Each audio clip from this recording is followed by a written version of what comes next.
Assalamualaikum warahmatullahi wabarakatuh. Halo teman-teman semuanya, perkenalkan nama saya Nabila Latifat Laili dari Prodi Sistem Informasi Fakultas Ilmu Komputer Universitas Singapura Bangsa Karawang dengan NPM 24106 Nah, di video kali ini saya akan ngebahas dua hal yang lagi rame banget nih di dunia financial teknologi Indonesia, yaitu peer-to-peer lending dan juga crowdfunding. Nah, kita nggak cuma melihat definisinya doang nih, tapi kita juga ngebahas contoh platform yang legal dan udah diawasi, yaitu Amarta untuk peer-to-peer lending dan kita bisa untuk crowdfunding sosial. Supaya enak ngikutinnya, saya bakal jalan pelan-pelan dulu ya per slide-nya. Jadi di sini saya sudah membuat PowerPoint-nya dan saya akan menjelaskan per slide-nya. Nah, pertama saya bacain dulu nih isi PPT-nya. Nah, baru setelah itu saya kasih penjelasan tambahan dengan bahasa yang lebih santai gitu biar teman-teman bisa mudah memahaminya. Nah, jadi pastikan teman-teman nonton sampai habis karena nanti di akhir saya bakal ngerangkum perbedaan dan persamaan dari dua model ini. Plus sedikit ngasih insight nih, kenapa penting banget buat kita punya literasi soal layanan keuangan digital. Oke, langsung aja kita mulai dari bagian pertama, yaitu peer-to-peer lending dengan studi kasus Amarta. Nah, di bagian pertama ini kita akan fokus ke layanan peer-to-peer lending atau yang biasa disingkat dengan P2P lending dengan studi kasus platform Amerta. Di segmen ini kita bakal lihat dulu nih konsep P2P lending itu apa, cara kerjanya, kondisi pasarnya di Indonesia, sampai ke keuntungan, resiko, dan bagaimana Amarta menerapkan model bisnisnya di lapangan. Nah, P2P lending adalah platform fintech yang menghubungkan pemberi pinjaman atau lender langsung dengan peminjam atau borrower secara online. Ini adalah alternatif dari lembaga keuangan tradisional seperti bank yang menawarkan proses lebih cepat dan lebih mudah diakses. Tujuannya adalah mendemokratisasi akses keuangan bagi masyarakat. Jadi intinya P2P lending itu seperti marketplace pinjaman. Di satu sisi ada orang atau institusi yang punya dana dan mau meminjamkan. Tapi di sisi lain tuh ada orang atau pelaku usaha yang butuh modalnya. Nah, beda dengan bank. Di sini prosesnya tuh lebih digital, lebih cepat, dan bisa menjangkau mereka yang selama itu sulit gitu buat mengakses kredit formal, misalnya seperti pelaku UMKM yang ada di daerah. Ini di daerah terpencil juga nih, kayak susah banget buat ngeakses bank. Nah, tapi karena langsung mempertemukan lender dan borrower, risiko dan mekanisme proteksinya juga harus benar-benar dipikirkan dengan matang. Nah, terus selanjutnya di sini bagaimana cara P2P bekerja? Yang pertama, ada pengajuan. Peminjaman atau borrower mengajukan pinjaman dan data diri via aplikasi.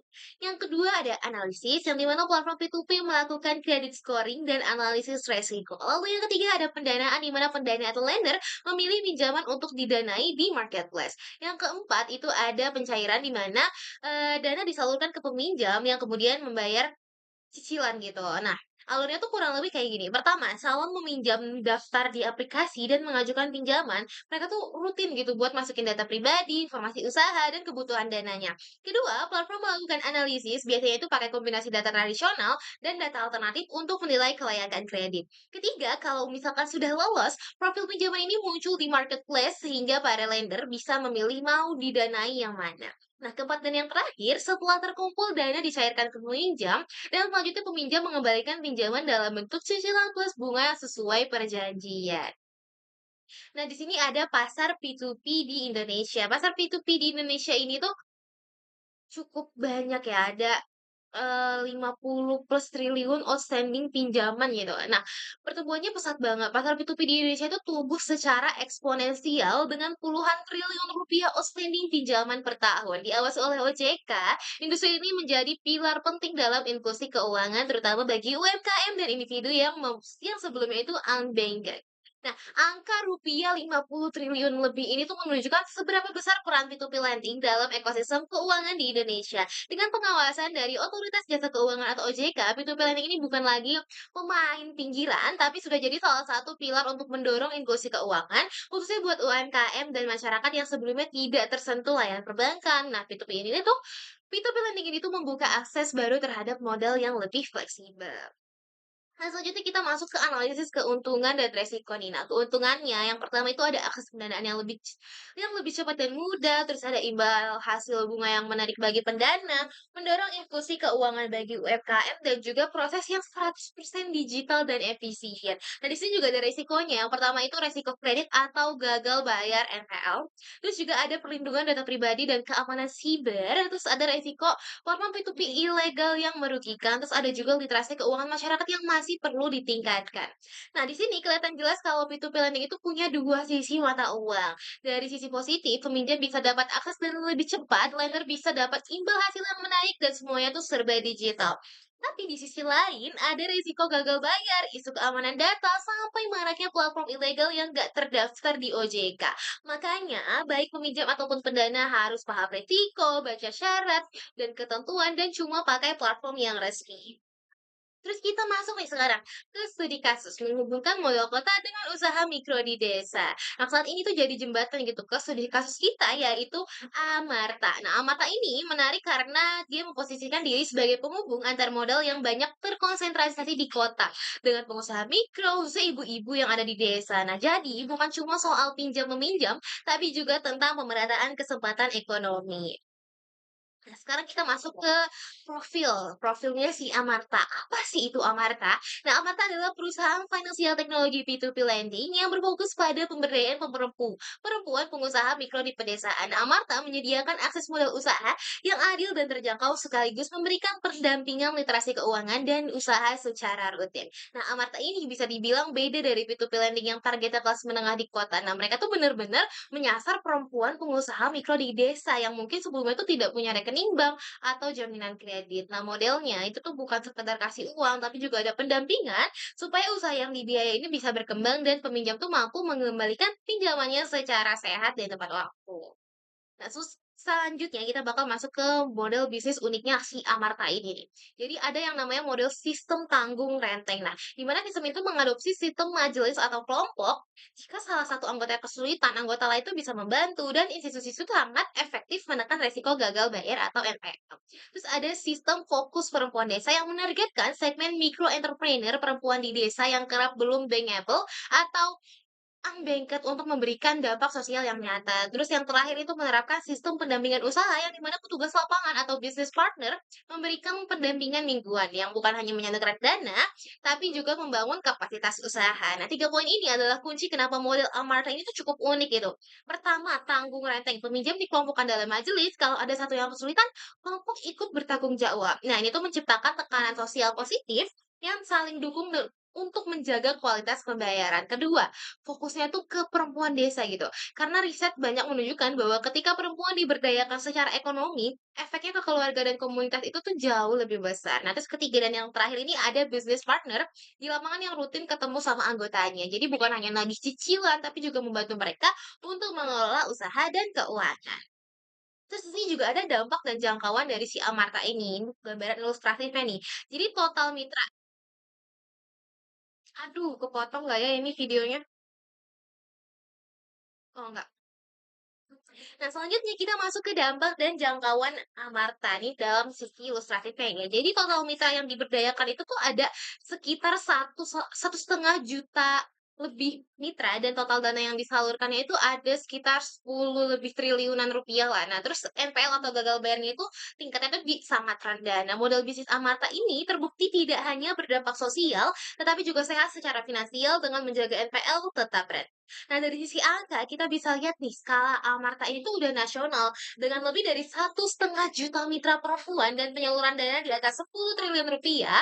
Jadi, FPL tuh tetap rendah gitu. Artinya meskipun menyasar segmen yang secara tradisional yang biasanya tuh dianggap beresiko, tapi ternyata tuh model yang dipakai tuh tepat gitu, dan resikonya tuh bisa dikendalikan. Nah, ini menunjukkan bahwa bisnis yang punya misi sosial tetap bisa sehat secara finansial.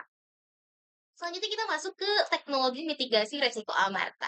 Situ menggunakan teknologi machine learning credit scoring yang dimana menggunakan data alternatif termasuk tes psikometri untuk menilai kelayakan kredit peminjam yang tidak memiliki riwayat kredit formal. Nah, terus kita juga si Amarta juga ini menggunakan teknologi aplikasi petugas lapangan yang dimana si business partner atau si petugas lapangan ini tuh dilengkapi aplikasi untuk mencatat kehadiran, transaksi, dan performa mitra secara real time. Nah, terus kita lanjut ke teknologi selanjutnya dan yang terakhir itu yang terkenal tuh ada analisis performa digital. Yang dimana ini tuh adalah dashboard terpusat untuk memantau performa portofolio, kesehatan pinjaman, dan juga dampak sosial secara digital. Nah, di balik model kelompok dan pendampingan, Amarta juga mengandalkan teknologi. Mereka tuh pakai machine learning credit scoring yang nggak cuma lihat dari data formal, tapi juga data alternatif dan psikometri untuk menilai karakter dan kemampuan bayar. Nah, business partner di lapangan itu tuh pakai aplikasi, jadi data pembayarannya tuh Dan aktivitas kelompoknya tuh langsung tercatat gitu dan bisa dianalisis. Lalu ada dashboard yang memonitor portofolio dan dampak sosial, jadi manajemennya tuh bisa lebih cepat ambil keputusan kalau misalkan ada potensi masalah. Selanjutnya kita masuk ke kesimpulannya nih, kesimpulan dari si P2P lending ini. Nah, P2P lending atau peer-to-peer lending adalah pilar baru inklusi keuangan. Nah, jadi Amarta ini membuktikan bahwa model bisnis P2P bisa berkelanjutan secara profit dan sosial. Profit and purpose. Jadi secara singkat, P2P lending dengan contoh kasus Amarta menunjukkan bahwa teknologi bisa dipakai untuk menjembatani kesenjangan akses keuangan kalau dikelola dengan tata kelola yang baik dan diawasi oleh regulator. Jadi P2P lending ini bukan cuma soal bunga dan keuntungan, tapi juga soal impact ke kehidupan masyarakat kecil.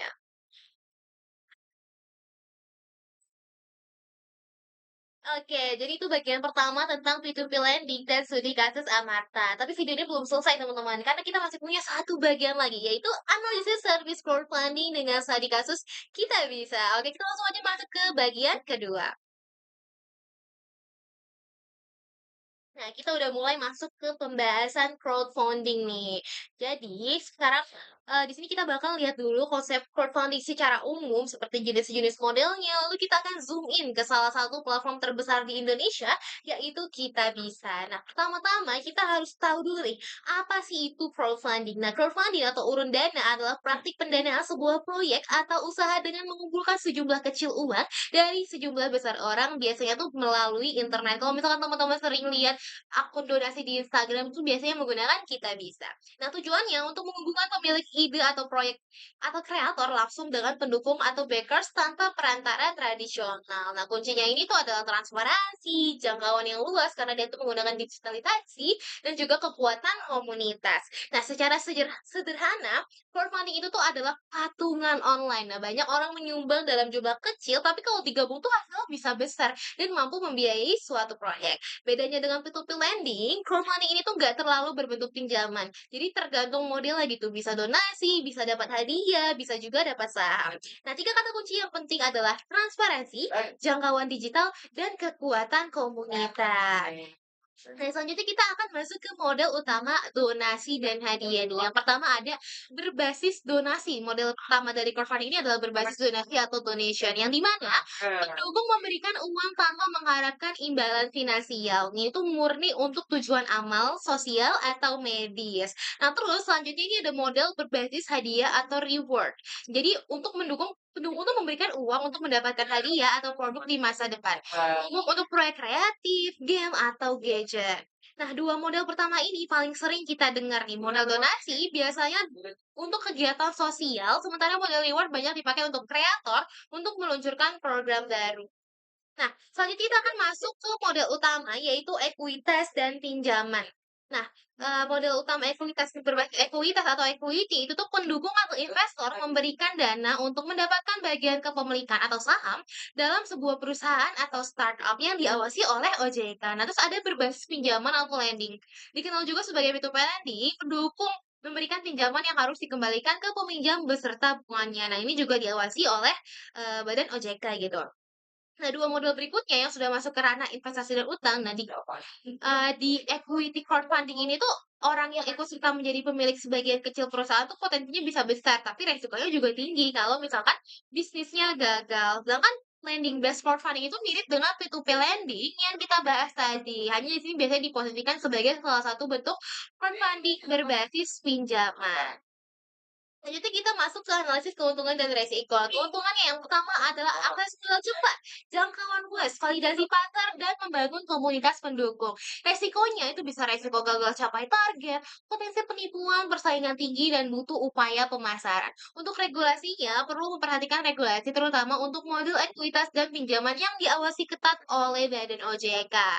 Nah, selanjutnya kita bakal masuk ke studi kasusnya nih. Aku akan menggunakan platform Kitabisa. Nah, jadi itu platform crowdfunding sosial terbesar di Indonesia. Jadi untuk menggambarkan model crowdfunding berbasis donasi, kita pakai contoh Kitabisa yang saat itu menjadi platform crowdfunding sosial terbesar di Indonesia. Jadi kita bakal lihat bagaimana mereka membangun kepercayaan memanfaatkan teknologi dan mengelola kampanye sosial dalam skala besar.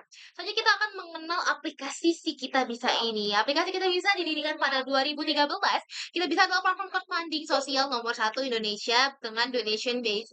Nah, fokus utamanya adalah penggalangan dana untuk biaya medis, bantuan bencana, proyek sosial, dan donasi keagamaan. Nah, Kita Bisa berhasil menghubungkan jutaan orang baik atau donatur dengan mereka yang membutuhkan.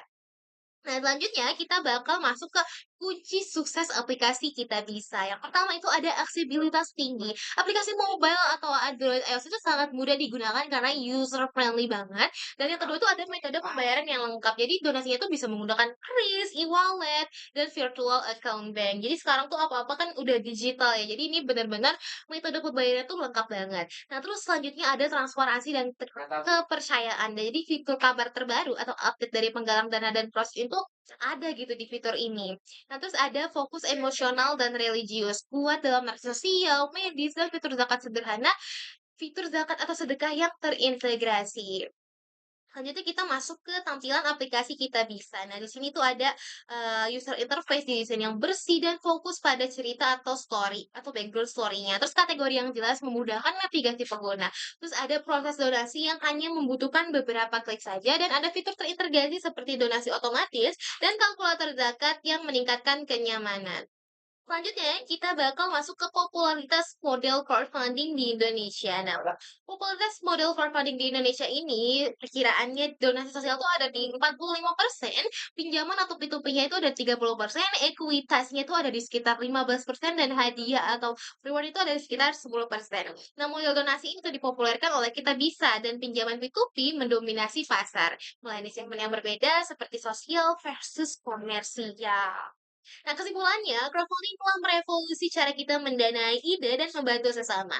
Platform seperti Kita Bisa membuktikan bahwa teknologi dapat menjadi katalisator terkuat untuk kebaikan sosial dan juga gotong royong. Jadi kalau di P2P lending kita banyak bicara soal profit dan inklusi keuangan. Nah, di crowdfunding ini khususnya di donasi fokusnya lebih ke impact sosial dan juga solidaritas. Tapi benang merahnya sama, teknologi dipakai sebagai alat untuk mengorganisir dana dari banyak orang dan menyalurkannya ke mereka yang membutuhkan dengan cara yang lebih transparan dan efisien. Oke, itu tadi rangkuman singkat mengenai crowdfunding dan studi kasus dari platform Kita Bisa. Sekarang kita benar-benar tutup videonya. Saya mau tarik garis besar dari kedua model yang sudah kita bahas. Seperti bagian sebelumnya, slide ini berisi sumber gambar yang sudah digunakan dalam presentasi crowdfunding. Oke teman-teman, kita sudah sampai di akhir video nih. Pertama, P2P lending dengan contoh Amarta ini menunjukkan bagaimana teknologi bisa membuka akses modal bagi perempuan, pengusaha mikro di desa sambil tetap menjaga kesehatan portofolio lewat sistem tanggung renteng dan teknologi kredit scoring. Kedua, crowdfunding dengan contoh Kita Bisa ini bisa memanfaatkan kekuatan komunitas dan cerita untuk menggalang dana sosial dalam skala besar dari biaya pengobatan sampai bantuan bencana. Nah, dari dua studi kasus ini kita bisa lihat bahwa layanan keuangan digital bukan cuma soal aplikasi yang keren, tapi juga kepercayaan, regulasi, dan literasi digital. Jadi sebagai pengguna kita tuh perlu paham gitu akan manfaat dan resikonya, pilih platform yang legal, dan gunakan layanan ini dengan bijak. Oke, kalau teman-teman merasa video ini bermanfaat, boleh banget kalian komentar dan share ke teman kalian. Dan jangan lupa like dan subscribe supaya nggak ketinggalan konten analisis lainnya. Terima kasih sudah nonton sampai akhir. Sampai ketemu di video berikutnya. Wassalamualaikum warahmatullahi wabarakatuh.